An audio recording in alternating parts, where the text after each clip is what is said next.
Magandang araw, Bagong Pilipinas. Narito ang Police News Express sa oras na ito.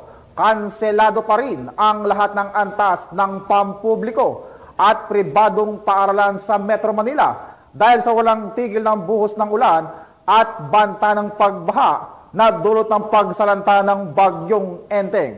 Ayon sa ulat ng Pag-asa, nakataas na ang signal number 2 ang bahagi ng Ilocos Norte, hilagang bahagi ng Ilocos Sur, Apayao, Abra, hilaga at kanlurang bahagi ng Kalinga, kanlurang bahagi ng Cagayan at Babuyan Islands. Samantala, signal number 1 naman ang natitirang bahagi ng Ilocos Sur, hilagang bahagi ng La Union, natitirang bahagi ng Kalinga, Mountain Province, Ifugao, hilagang bahagi ng Benguet, Batanes, natitirang bahagi ng Cagayan, at Babuyan Islands, hilaga at kanlurang bahagi ng Isabela at hilagang bahagi ng Nueva Vizcaya.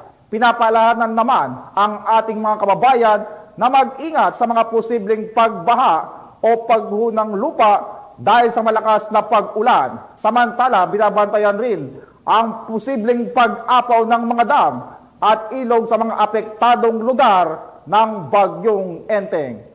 At para sa iba pang napapanahong balitang pampulisya, laging tumutok sa Police News Network. Alagad ng batas, tagataguyod ng balitang pulis.